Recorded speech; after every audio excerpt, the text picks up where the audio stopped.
Jumpa kembali di MT Journey Inspiration of Life. Pagi ini saya mau coba sharingkan teman-teman dengan temanya relasi dengan Tuhan harus dalam roh kita dan hidupkan roh Tuhan serta sesuai dengan firman Tuhan. Jadi bagaimana kita berrelasi dengan Tuhan, mungkin bagaimana kita menyembah Tuhan, bagaimana kita berkomunikasi dengan Tuhan, bagaimana kita bergaul intim dengan Tuhan, relasi intinya relasi hubungan kita dengan Tuhan, yaitu teman-teman. Jadi bagaimana mestinya dimulai itu dengan roh kita gitu, karena Tuhan adalah roh gitu. Jadi kalau tanpa kita komunikasi atau berelasi dengan Tuhan melalui roh kita, rasanya tidak akan nyambung teman. Jadi memang kita harus tahu dulu bahwa di dalam kita ini, manusia ini, Tuhan ciptakan ada 3 unsur, tubuh, jiwa, dan roh. Nah ini banyak sekali orang dunia, orang yang berkeyakinan yang tidak mengerti bahwa di kita ini ada unsur ketiga teman, ada unsur roh. Jadi orang dunia dan keyakinan cuma tahu bahwa di dalam kita itu hanya tubuh dan jiwa saja teman-teman. Nah kalau tanpa bisa menghidupkan unsur roh di dalam kita, itu bagaimana kita berelasi, berhubungan dengan Tuhan itu jadi nggak mungkin teman, nggak mungkin masuk akal. Kenapa? Karena Tuhan tidak dalam bentuk tubuh dan jiwa gitu. Tuhan itu dalam bentuk roh. Jadi satu-satunya kalau kita berkomunikasi dengan Tuhan, berelasi dengan Tuhan, itu mau nggak mau teman harus masuk ke dalam ya prinsip-prinsip dasar. Ya kita harus bisa menghidupkan roh kita dulu teman-teman. Nah waktu roh kita hidup, ya berarti baru di dalam roh kita itu adalah firman Tuhan katakan adalah bait dari roh Tuhan teman. Jadi bait roh Tuhan di dalam kita itu adalah ada di dalam roh kita teman-teman. Nah kalau tanpa ada roh kita, roh Tuhan itu tidak bisa masuk ke dalam tubuh dan jiwa kita teman. Karena Tuhan itu adalah roh gitu. Jadi satu-satunya jalan supaya relasi kita jadi benar, komunikasi kita menjadi benar bersama Tuhan, satu-satunya jalan itu harus bisa menghidupkan roh kita teman. Nah untuk bisa menghidupkan roh kita, kita harus tahu teman-teman, harus mengenal mengerti akan firman Tuhan, bahwa di dalam firman Tuhan, di dalam pengertian dan pengenalan pengertian firman Tuhan, bahwa ya memang kita ini ada 3 unsur teman-teman, ada tubuh, jiwa, dan roh tadi gitu. Tanpa pengenalan pengertian bahwa kita ada roh gitu, ada unsur roh di dalam kita, terlalu sulit teman-teman untuk bisa melanjutkan lagi. Ya kita harus bisa menghidupkan roh Tuhan di dalam roh kita. Nah ini nanti nggak nyambung teman.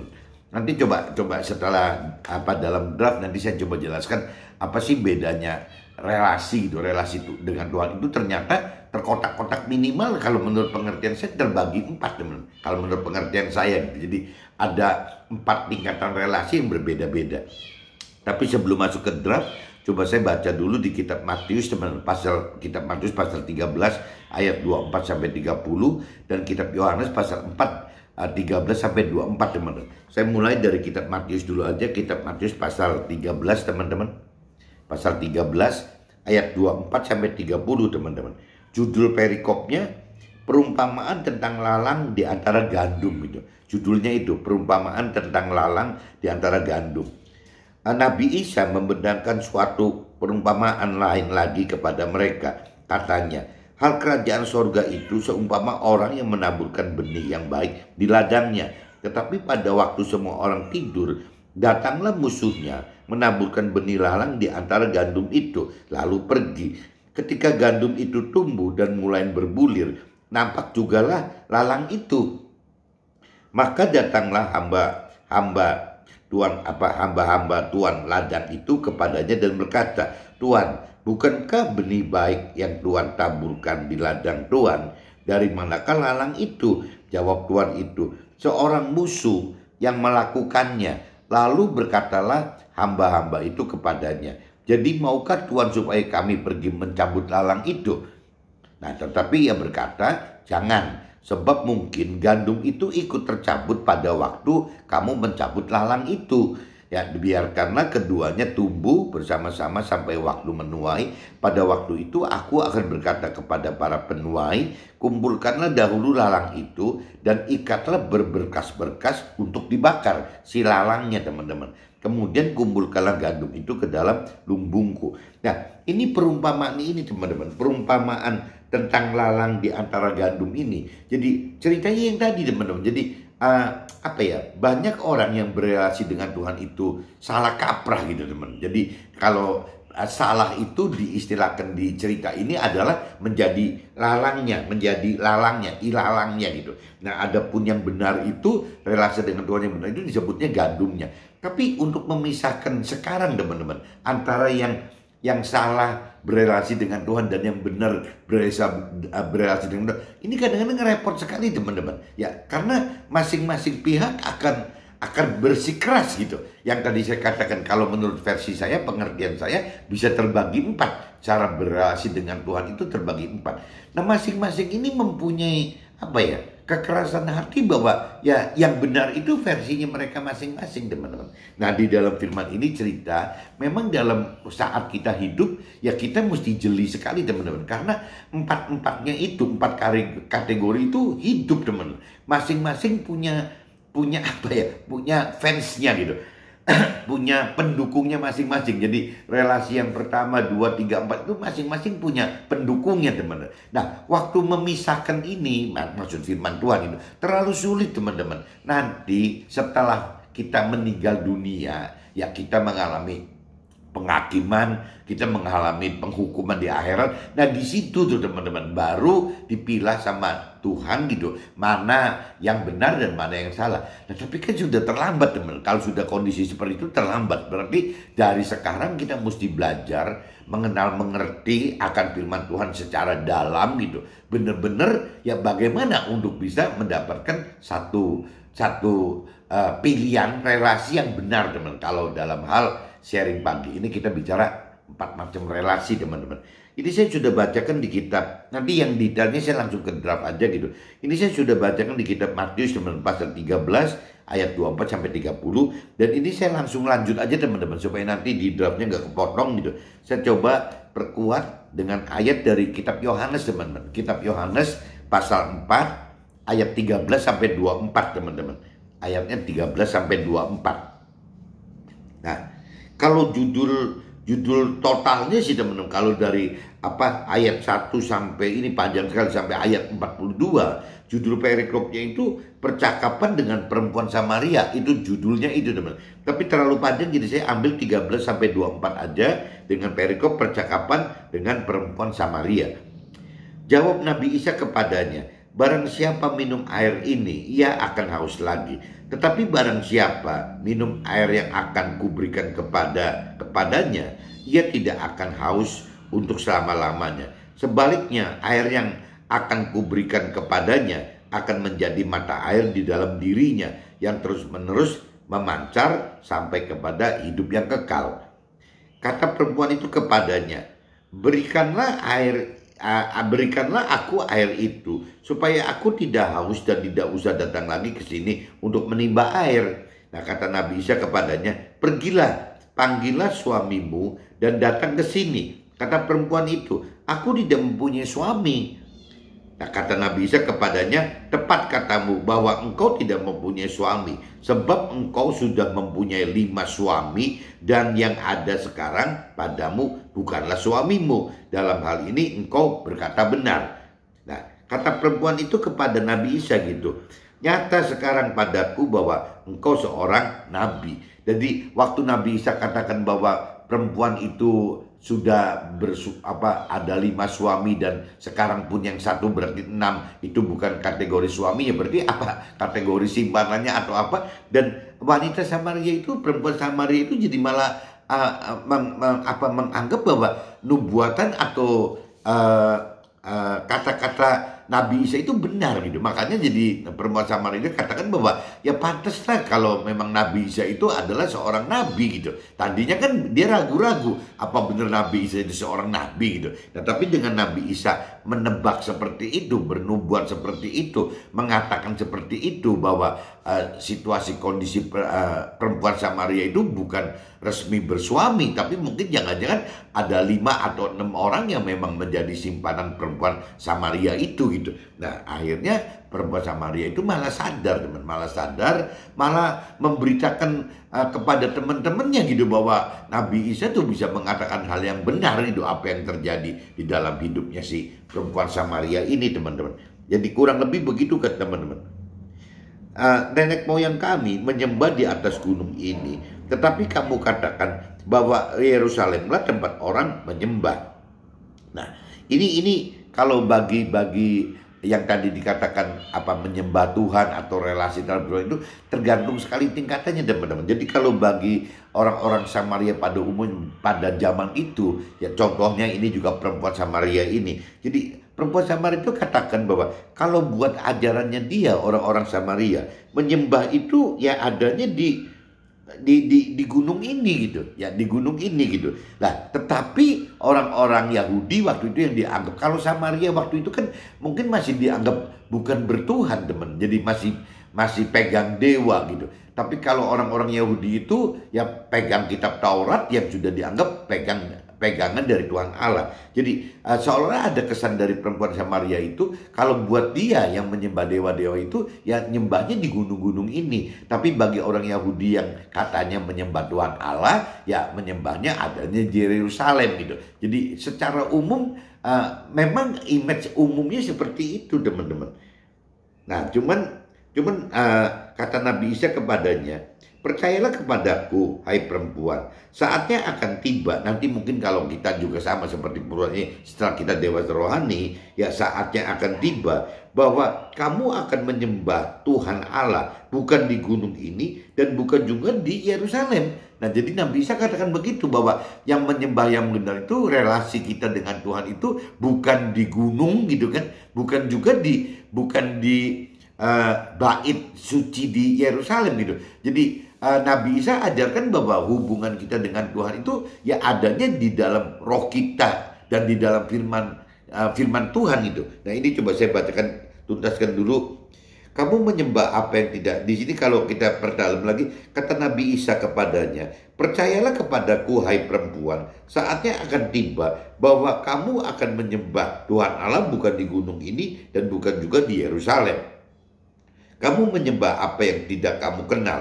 Kami menyembah apa yang kami kenal. Sebab keselamatan datang dari bangsa Yahudi. Tetapi saatnya akan datang dan sudah tiba sekarang bahwa penyembah-penyembah benar akan menyembah Tuhan Allah dalam roh dan kebenaran. Nah, Nabi Isa jelaskan seperti itu, teman. Jadi menyembah berarti berelasi, ya, menyembah berelasi dengan Tuhan yang benar itu adalah dalam roh dan kebenaran. Sebab Tuhan Allah menghendaki penyembah-penyembah demikian. Jadi Tuhan Allah menghendaki ya begitu yang tadi saya katakan. Kalau kita tidak menyembah dalam roh dan kebenaran, ya Tuhan Allah tidak bisa mendengar kita menyembah, teman. Tuhan Allah tidak pernah bisa beranggapan kita berelasi dengan Tuhan Allah gitu. Karena balik lagi, karena Tuhan Allah itu adalah roh gitu. Jadi kalau kita ingin berelasi menyembah Tuhan Allah, ya mau nggak mau, teman, kita harus mengerti dulu bahwa di dalam kita itu ada 3 unsur tadi, bahwa ada tubuh, jiwa, dan roh gitu. Nah, roh ini yang bisa kita kontak dengan Tuhan itu, karena ya kembali lagi Tuhan itu adalah roh gitu. Jadi kalau kita tidak mengenal mengerti akan firman Tuhan, kita tidak mengenal dan mengerti bahwa ada roh Tuhan, teman. Tidak mengenal dan tidak mengerti bahwa di dalam kita pun ada roh kita gitu, dimana roh kita itu adalah wadah baitnya roh Tuhan.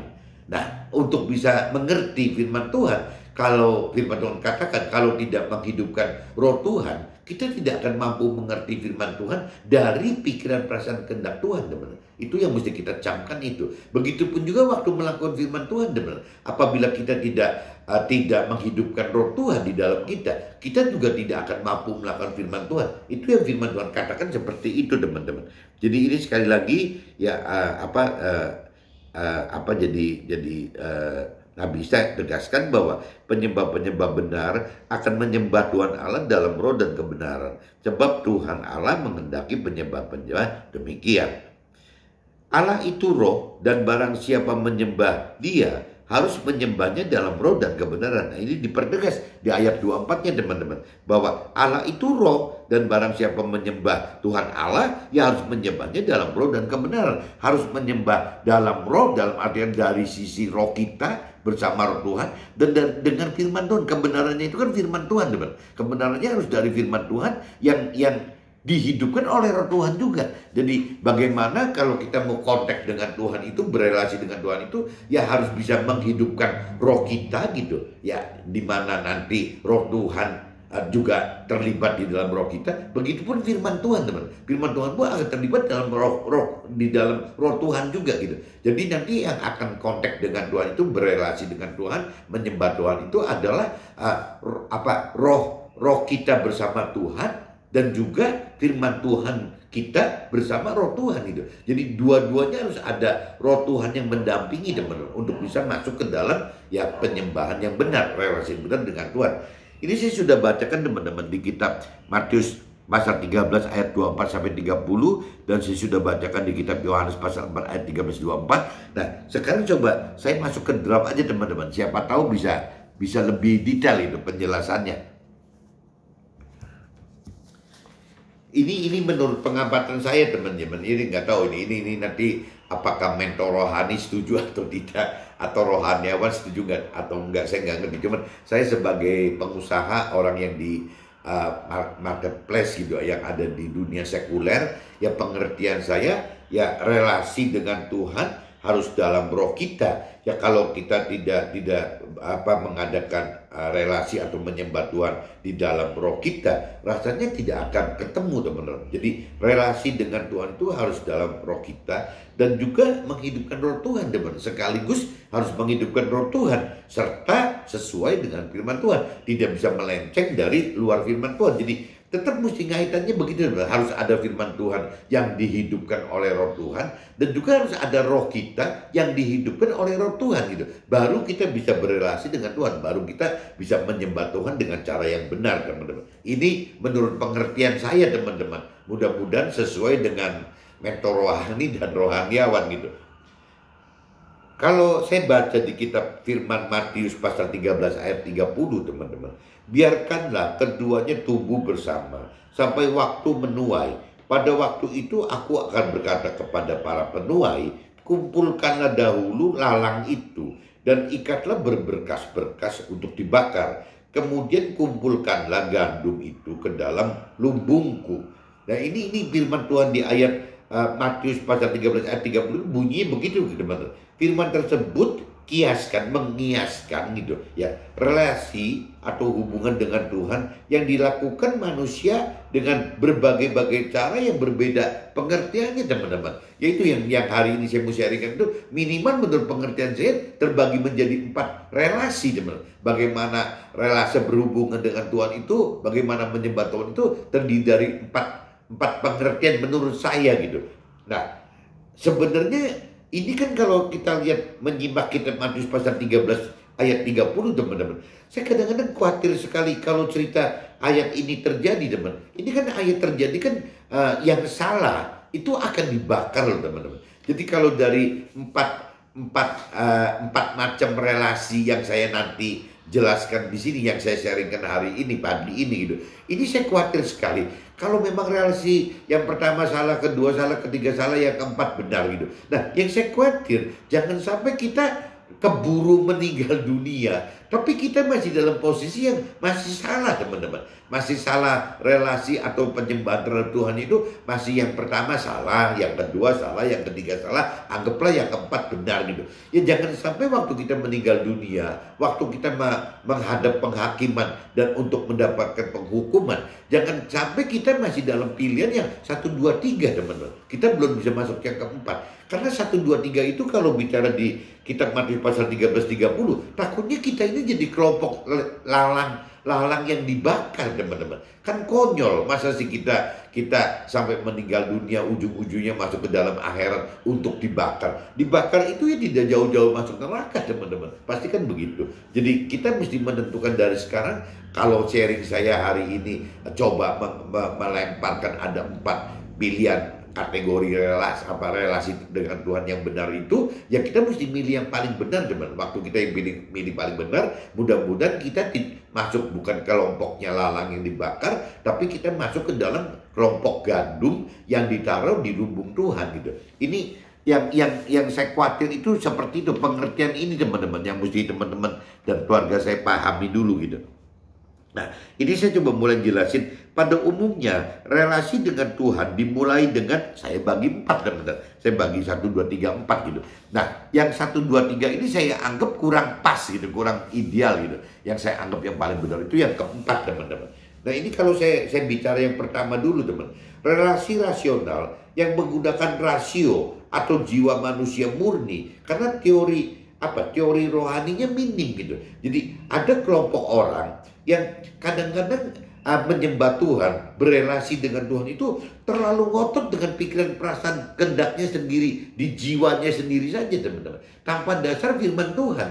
Ada mungkin yang memulai misalnya dengan memulai membaca untuk mengenal firman Tuhan. Tapi kalau menurut pengalaman saya, kalau baca itu cuma satu kali khatam gitu, satu kali putaran, bahkan sampai 10 kali putaran, rasanya untuk mengerti akan firman Tuhan itu tidak bisa teman-teman. Ya, kita butuh benar-benar yang namanya mengenal dan mengerti firman Tuhan itu harus mungkin di atas 10 kali, belasan kali gitu, atau puluhan kali kita harus khatam kitab suci dulu gitu. Jadi mungkin kalau buat orang-orang Nasrani harus khatam Alkitab dulu 10 kali minimal. Ya bagi orang Muslim mungkin harus khatam 10 kali Al-Quran dulu gitu. Baru itu minimal gitu. Nah itu pun juga teman-teman dalam posisi yang sudah banyak kita khatam, itu mulai kita belajar menghidupkan roh Tuhan di dalam kita teman-teman. Tanpa kita mampu menghidupkan roh Tuhan, taruh kata kita sudah khatam 10 kali membaca kitab suci kita, baik Al-Quran, Alkitab atau kitab yang lain bagi agama yang lain, itu percuma teman. Karena pengertian akan firman Tuhan itu akan berbeda sekali antara pengertian dari pikiran perasaan kehendak kita, jiwa kita, dengan pikiran perasaan kehendaknya Tuhan gitu, dari jiwa Tuhan. Nah, satu-satunya yang bisa mampu membuat kita mengerti dari jiwa Tuhan, dari pikiran perasaan kehendak Tuhan, itu tidak lewat roh Tuhan, teman. Roh Tuhan yang hidup di dalam roh kita, yang mampu memberi pengertian gitu, bahwa maksudnya firman Tuhan ini seperti ini teman. Jadi kalau bagi teman-teman yang terlalu kuat rasionalnya dan hanya baru membaca 1, 2, 3 kali khatam kitab suci, rasanya teman-teman harus berjuang lebih teman. Harus bisa belajar untuk mengenal firman Tuhan lebih lah. Jangan sampai cuma sekedar 1 kali putaran aja, 2 kali putaran, 3 kali putaran sudah merasa cukup. Pengalaman saya 10 kali khatam pun tidak cukup teman-teman. Nah, kita mesti sadar duluan, berarti sembari kita memperbanyak khatam gitu, maksudnya pengulangan pembacaan kitab suci itu, ya kita coba mulai minta Tuhan, doa dan mohon kepada Tuhan, ya minta turun dikasih pengertian teman-teman, pengertian dari Tuhan, supaya roh Tuhan di dalam kita ini hidup teman-teman. Nah waktu roh Tuhan kita hidup, ya waktu kita khatam kitab suci, yang bisa baru mengerti teman maksud Tuhan apa gitu loh ya, maksudnya si firman ini katakan apa. Jadi saya ingatkan lagi teman-teman, bagi teman-teman yang rasional yang kuat sekali, sudah mulai mau membaca, mengenal firman Tuhan, itu sudah bagus teman-teman. Sudah baik gitu. Tapi yang tadi saya katakan dari pengalaman saya, tidak cuma cukup ya cuma 1, 2, 3 kali.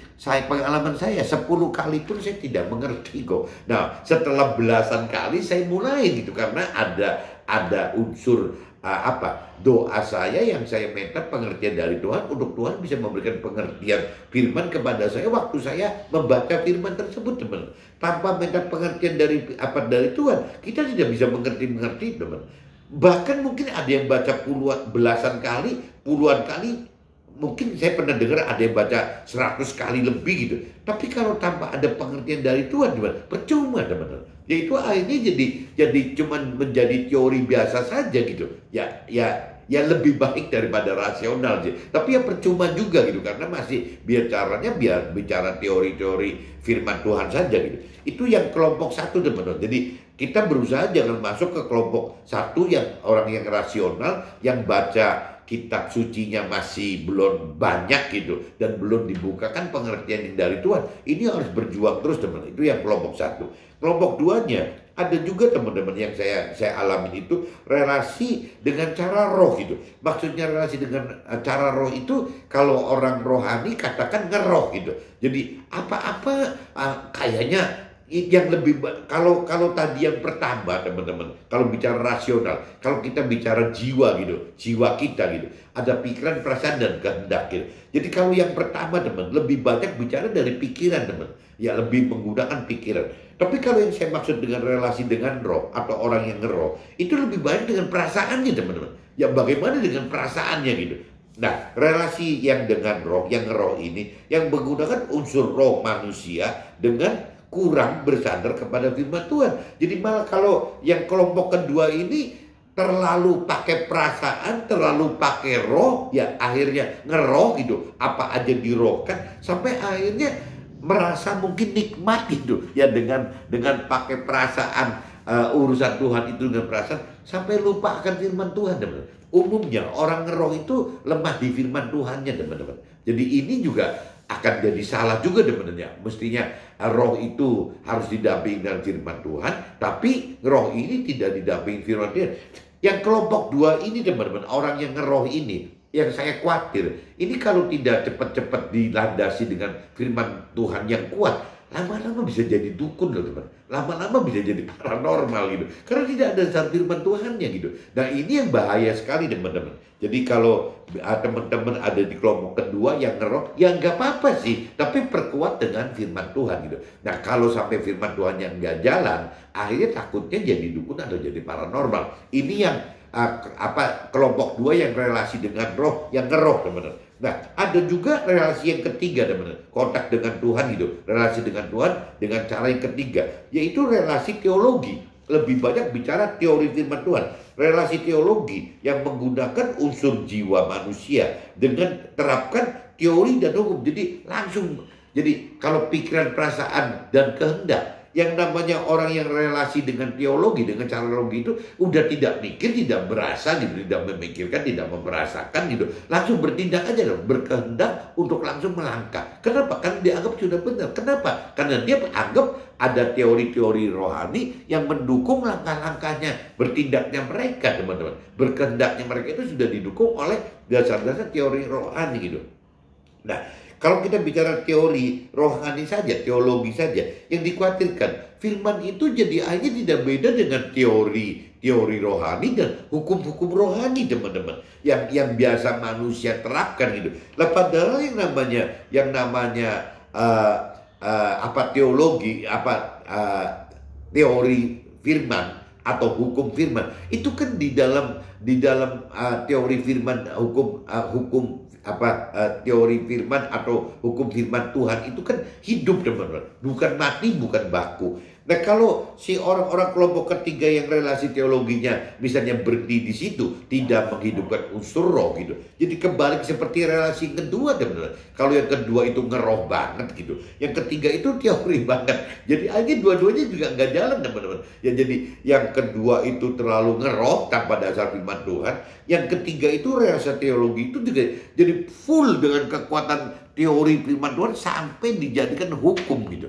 Nah akhirnya jadi mati, bukan firman Tuhan yang hidup, tapi firman Tuhan yang baku, yang mati, yang kaku gitu. Ya karena dijadikan hukum itu teman. Sedangkan hukum Tuhan itu hidup gitu. Nah bedanya di situ teman. Jadi kelompok ketiga yang relasi teologi itu hampir bertolak belakang dengan yang relasi yang ngeroh gitu. Itu berbalik, kalau yang ngeroh kurang firman Tuhannya, kalau yang bicara teologi kelewat banyak firman Tuhan, kurang ngerohnya gitu. Nah ini yang saya alami itu ada 3 kelompok orang seperti ini teman-teman. Terus yang mana yang benar? Tiga-tiganya kalau menurut saya kurang benar gitu. Yang ketiga yang benar itu ya seperti firman di kitab Yohanes teman-teman. Kitab Yohanes ini jadi yang keempatnya nih. Kalau yang ketiga kan berarti yang relasi terlalu rasional, yang masih kurang banyak mengerti firman itu salah kalau menurut saya loh teman. Bisa salah gitu. Relasi yang kedua yang kelewat ngeroh juga salah karena tidak punya dasar firman Tuhan. Nah, relasi teologi juga salah karena terlalu banyak teori firman Tuhan, akhirnya menjadi hukum dan tidak menghidupkan roh gitu. Nah, yang Tuhan ajarkan teman-teman, yang benar, ini yang keempat nih teman-teman. Firman di dalam kitab Yohanes pasal 4 ayat 24. Allah itu roh dan barang siapa menyembah dia harus menyembahnya dalam roh dan kebenaran. Ini firman Tuhan yang katakan begitu, bahwa Allah itu roh dan barang siapa menyembah dia, menyembah Allah, harus menyembahnya dalam roh dan kebenaran. Nah, relasi yang benar adalah ya butuh hidupkan roh Tuhan, karena Tuhan yang tadi katakan bahwa harus menyembah di dalam roh karena Tuhan itu roh gitu. Ya berarti harus menghidupkan unsur roh Tuhan di dalam roh kita, dan juga harus menghidupkan firman Tuhan sekaligus, teman-teman. Jadi yang benar itu adalah keempat, teman-teman, menggabungkan yang tadi relasi yang berdasarnya kelewat ngeroh dan relasi yang berdasarnya kelewat teologi gitu. Itu kalau digabungkan, teman-teman, baru bisa menjadi apa yang Tuhan rancang kendaki, teman. Apa yang Tuhan anggap benar gitu, bahwa Allah itu roh dan barang siapa menyembah Dia harus menyembahnya dalam roh dan kebenaran. Jadi bagaimana kita menyembah Tuhan itu dengan ngeroh gitu, dengan ngeroh dan juga dengan teologi gitu. Dengan teologi tapi juga dengan ngeroh. Nah, tapi di dunia ternyata enggak, teman-teman. Ya ada dua kelompok yang ekstrim itu, ya orang-orang yang ngeroh dan orang-orang yang teologi. Kalau orang-orang yang rasional itu kan orang yang dunia dan keyakinan, teman, masih perlu belajar untuk menjadi orang masuk kelompok relasi ngeroh dan relasi yang teologi gitu. Itu yang rasional, itu yang kalau menurut saya paling bahaya, teman. Tapi kalau yang kelompok dua yang relasi ngeroh pun kurang akan efektif apabila tidak menghibur firman Tuhan. Sebaliknya relasi teologi yang kuat di firman-Nya juga tidak akan efektif apabila tidak menghidupkan unsur roh gitu. Karena yang tadi di kitab Yohanes pasal 4 ayat 24 bunyinya begitu gitu. Allah itu roh dan barang siapa menyembah Dia harus menyembahnya dalam roh dan kebenaran. Relasi yang benar adalah butuh hidupkan roh Tuhan dan firman Tuhan sekaligus. Ini pengalaman saya, pengertian saya selama 20 tahun lebih ini, teman-teman, bahwa relasi dengan Tuhan, menyembah Tuhan dengan benar itu ya harus seperti ini, teman-teman. Harus ngeroh tapi juga harus berteori rohani gitu. Harus berteori rohani tapi juga harus ngeroh. Nah, gabungan ini yang nggak gampang, teman. Tapi kalau level yang paling ecek-ecek ya level itu, teman, bahwa Tuhan dan firman Tuhan itu masih dianggap rasional aja gitu. Ya itu kan konyol banget gitu, itu kan ngawur banget gitu. Ya ini butuh, teman-teman, butuh yang mengenal, yang pengalaman saya mengenal firman Tuhan itu 10 kali kata pun tidak cukup, teman-teman. Jadi bahkan belasan puluhan kali kata pun tidak cukup apabila kita tidak minta Tuhan untuk bisa menghidupkan roh Tuhan di dalam kita. Kuncinya ada di roh Tuhan dan firman Tuhan itu, teman-teman. Mudah-mudahan teman-teman bisa tangkap maksud saya, teman-teman. Nah, ini kalau saya detailkan, teman-teman, tadi tiga relasi yang salah ini, saya coba detailkan, teman-teman. Relasi dengan Tuhan bagi orang rasional, maka akan lebih menggunakan kemampuan berpikir daripada, jadi maksudnya relasi dengan Tuhan bagi orang rasional, maka akan lebih menggunakan kemampuan berpikir daripada berperasaan dan berkehendak gitu. Jadi kalau kita bicara jiwa kita itu ada pikiran, perasaan dan kehendak gitu ya. Yang namanya relasi rasional ini unsur berpikirnya yang dominan, teman-teman. Yang berperasaan dan berkehendaknya itu yang kurang, teman-teman. Jadi kalau saya tulis di sini ya, relasi dengan Tuhan bagi orang rasional maka akan lebih menggunakan kemampuan berpikir daripada perasaan dan kehendak dari kekuatan jiwanya. Bagi orang rasional dibutuhkan ekstra untuk mengenal dan mengerti firman Tuhan. Karena orang rasional kan kuat sekali pikirannya, teman. Jadi butuh ekstra mengenal dan mengerti firman Tuhan ya, karena kendala, kesulitan menghidupkan perasaan itu, roh itu gitu. Roh Tuhan itu kan lemah lembut, teman-teman, lemah lembut. Jadi roh kebenaran, roh kudus, roh Tuhan, nur kata teman-teman yang di Muslim itu gitu. Ya itu lembut sekali, teman-teman. Jadi kalau orang rasional itu terlalu keras, akhirnya si roh Tuhan ini, roh kebenaran, roh kudus atau nur ini kalah, teman-teman. Karena kalah sama pikiran, kalah sama si orang rasio itu karena pikirannya terlalu dominan, terlalu kuat gitu. Akhirnya unsur rohnya mati, teman, nggak bisa hidup. Nah ini yang teman-teman di rasional itu ya mesti belajar mau bodoh, teman. Apabila kita mau belajar berelasi dengan Tuhan lebih benar, ya harus lebih bodoh daripada ya kita ngotot bahwa kita ini benar gitu teman. Ini nanti akhirnya jadi malah nggak bisa hidup unsur roh Tuhan di dalam diri orang-orang yang rasional tersebut teman. Nah ini yang rasional saya coba jelaskan seperti itu teman. Nah yang kedua, relasi dengan Tuhan bagi orang yang ngeroh gitu, orang yang menonjolkan roh. Ini kalau saya pelajarin teman, maka akan lebih menggunakan kemampuan berperasaannya, bukan berpikirnya teman-teman, bukan berkehendaknya, tapi berperasaan. Jadi pakai perasaan itu. Orang yang relasinya mengadakan roh atau yang ngeroh itu terlalu dominan di soal perasaannya teman, daripada berpikir dan berkehendaknya. Nah, dari kekuatan jiwanya itu dia akan lebih berperasaan daripada berpikir dan bertindaknya, berkehendaknya gitu. Bagi orang ngeroh, perasaan membuat firman Tuhan diabaikan, ya, larut oleh perasaan. Nah ini karena terlalu kuat di perasaannya, akhirnya orang yang ngeroh ini kadang-kadang mengabaikan firman Tuhan, teman. Mengabaikan teori-teori itu, anggapnya saya sudah kok banyak kontak dengan Tuhan, rasanya gitu. Tuhan mau A, rasanya Tuhan mau B, rasanya Tuhan mau C. Kalau selama mau A, B, C itu sesuai dengan firman Tuhan, nggak ada problem, Tuhan. Nah problemnya kalau seandainya A, B, C ini tidak ada di dalam firman Tuhan. Nah ini kan jadi kacau. Yang perasaannya kan seenaknya sendiri, teman-teman. Itu baru seperti itu. Belum lagi kalau cerita tanpa dasar firman Tuhan yang digabung dengan perasaan, kadang-kadang juga nggak nyambung, teman-teman. Karena di dalam firman Tuhan itu kadang-kadang ada dua perintah gitu. Ada perintah kanan, ada perintah kiri. Nah kalau kita tidak menghidupkan roh Tuhan di dalam kita nggak ngerti, teman-teman. Yang Tuhan inginkan ini dalam aturan ini firman yang A, yang kanan atau yang kiri gitu. Kita nggak ngerti. Jadi kita butuh firman Tuhan, tapi kita juga sekaligus butuh menghidupkan roh Tuhan untuk bisa menjadi kuasa kita menentukan firman yang Tuhan mau pilih itu untuk kita saat itu gitu. Ya firmannya ke kanan atau ke kiri gitu. Nah ini yang kita butuhkan, hidupkan roh Tuhan untuk itu, teman-teman. Itu cerita menghidupkan roh Tuhan. Tapi kalau orang yang ngeroh tanpa ada dasar firman juga tidak akan ketemu roh apa firman kanan atau kirinya, nggak ada, teman-teman. Jadi cuma roh Tuhan ada yang akhirnya tidak akan efektif, tidak akan maksimal karena tidak tahu firman yang kanan kirinya apa gitu. Nah unsur rohnya benar, tapi penguasaan mengabaikan firman Tuhan itu yang salah. Itu bagi saya untuk yang kelompok yang kena kategori 2, namanya relasinya dengan mengadakan kelewat ngeroh gitu. Kalau yang pertama kan rasional, yang kedua kan kelewat ngeroh. Nah saya coba cerita yang ketiganya, teman. Relasi dengan Tuhan bagi orang teologi, teman-teman. Jadi bagaimana caranya orang relasi dengan Tuhan, tapi bagi orang-orang teologi itu yang kuat sekali teori firmannya, teman-teman. Teori firmannya kuat sekali gitu. Nah, akan lebih menggunakan kemampuan bertindak, udah nggak mikir panjang gitu. Tidak berpikir, tidak berperasaan, tapi berkehendak, langsung bertindak, teman-teman. Kalau pengalaman saya seperti itu. Orang teologi itu dengan yakinnya di atas mimbar gembor-gembor ini itu gitu. Karena dasarnya teori, teman-teman. Ya tanpa harus berpikir ini benar atau salah, yang penting saya udah menguasai teorinya. Tanpa berperasaan ini Tuhan mau pilih yang mana juga nggak diladenin gitu. Ya asal dia main tembak aja.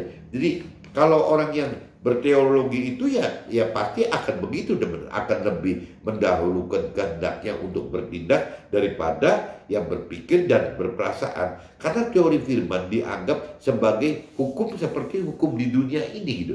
Jadi bagi orang-orang yang relasi dengan Tuhannya itu terlalu teologi, ya yakin sekali gitu. Orang-orang teologi itu yakin sekali akan kebenaran itu gitu, tanpa berpikir, tanpa berperasaan lagi, langsung teorinya apa langsung main tembak aja gitu. Nah tapi lupa gitu bahwa yang namanya firman Tuhan itu adalah hidup gitu. Firman Tuhan itu ada beberapa pilihan yang memang mesti menghidupkan roh Tuhan dalam menentukan pilihan yang mana yang Tuhan mau gitu. Nah ya ini mudah-mudahan teman-teman bisa nangkap, teman-teman. Jadi saya coba jelaskan bahwa relasi dengan Tuhan itu yang menurut saya orang-orang lakukan di dunia pada umumnya itu ya relasi yang rasional, relasi yang kelewat ngeroh gitu loh. sama relasi yang terlalu teori teologi gitu, terlalu teori rohani. Nah, sedangkan yang Tuhan mau itu yang keempat, teman-teman. Yang bagaimana kita bisa masuk ke dalam ya firman Tuhan di kitab Yohanes tadi, teman-teman. Bahwa di kitab Yohanes pasal 4 ayat 24, Allah itu roh dan barang siapa menyembah Dia harus menyembahnya dalam roh dan kebenaran. Nah, ini yang menurut saya ini yang paling benar, teman-teman. Yang keempat berarti ya. Dari yang relasi dasarnya rasio itu paling salah. Kalau menurut saya paling salah karena nggak punya dasar gitu. Terlalu kayak orang dunia dan orang keyakinan pada umumnya gitu. Yang kedua, relasi yang terlalu ngeroh ya karena memang dengan perasaan saja. Kalau yang tadi, yang pertama kan yang rasio kan dengan pikiran, teman. Ya apa aja urusan firman Tuhan itu dipaksakan masuk ke dalam pikiran gitu. Ya pikirannya sendiri gitu, teman. Pikiran, perasaan dan kehendaknya sendiri gitu. Jiwa kita sendiri. Nah itu yang menurut saya paling salah gitu. Nah kedua itu orang ngeroh, teman. Orang ngeroh itu bukan dengan pikiran tapi dengan perasaan gitu. Jadi terlalu orang dunia bilang sentimental gitu, apa-apa pakai perasaan gitu tanpa dasar firman. Nah sebaliknya yang ketiga itu adalah orang yang terlalu teologi. Itu juga bisa salah juga karena terlalu teori rohani itu dijadikan hukum gitu, dijadikan baku sehingga kaku sekali, teman-teman. Nah ini menurut saya nggak benar. Jadi yang benar itu ya kembali lagi seperti yang di kitab Yohanes pasal 4 ayat 24, bahwa Allah itu roh dan barang siapa menyembah Dia harus menyembahnya dalam roh dan kebenaran. Relasi yang benar adalah butuh hidupkan roh Tuhan dan firman Tuhan sekaligus, teman-teman. Mudah-mudahan teman-teman nangkep maksud saya, teman-teman. Jadi relasi dengan Tuhan itu tidak bisa asal-asal aja, teman-teman. Coba teman-teman dengarkan apa yang saya sharingkan pagi ini, apa yang saya alami gitu. Mudah-mudahan dengan mendengarkan sharing ini, jadi teman-teman bisa membedakan bahwa teman-teman itu ada di klasifikasi relasi yang mana, teman-teman. Yang satu, yang dua, yang tiga, atau yang empat gitu. Nah cuma kalau yang tadi saya katakan ya, kalau yang satu itu ya orang yang terlalu duniawi banget, teman-teman. Atau orang yang apa ya, keyakinan itu maksudnya orang yang sudah beragama tapi tetap masih duniawi banget gitu, karena tidak mengenal firman Tuhan, tidak mengerti firman Tuhan, dan tidak melakukan firman Tuhan. Nah paling orang yang waktu transisi, teman-teman, orang transisi dari rasional itu biasanya bukan ngeroh dulu, teman-teman. Jadi urutannya kalau pengalaman yang saya ngerti teman-teman saya yang lain gitu, teman rohani saya yang lain, itu urutannya itu dari rasional itu ke teologi dulu, teman-teman. Jadi ke bawah ke teologi, nah dari teologi itu baru berperasaan gitu, dari ke ngeroh gitu. Kaitannya begitu. Nah tapi kalau yang dikhawatirkan itu kan kalau tidak dengan unsur kedalaman pengenalan pengertian firman Tuhan yang dalam gitu ya, level pengertian Tuhannya benar gitu ya, bagaimana menghidupkan roh Tuhannya benar gitu. Tanpa ada seperti ini ya kembali lagi ya kategorinya cuman ada di dalam relasi 1, 2, 3, teman-teman. Sedangkan yang Tuhan inginkan relasi yang keempat kan, bagaimana caranya kita bisa masuk ke dalam hubungan roh kita dengan roh Tuhan hidup, dan hubungan firman Tuhan dengan roh kita, dengan roh Tuhan juga hidup. Nah akhirnya jadi ada tiga ini, teman. Ada unsur firman Tuhan yang harus dihidupkan, ada unsur roh Tuhan yang harus dihidupkan. Nah, dia di dalam roh kita itu ya seperti itu, teman. Kalau tanpa menghidupkan roh Tuhan, tanpa menghidupkan firman Tuhan, ya kita tidak bisa apa-apa. Roh kita tidak bisa apa-apa, dan ya akhirnya ya kita ya cuman masuk dalam kategori-kategori yang tadi, relasi 1, 2, 3, satu relasi rasional, atau bisa masuk ke dalam relasi yang kelewat ngeroh, atau bisa relasi yang kelewat teologi saja gitu. Mudah-mudahan teman-teman bisa tangkap ini. Jadi mungkin temanya pagi ini relasi dengan Tuhan harus dalam roh kita dan hidupkan roh Tuhan serta sesuai dengan firman Tuhan. Oke teman-teman, see you, bye-bye.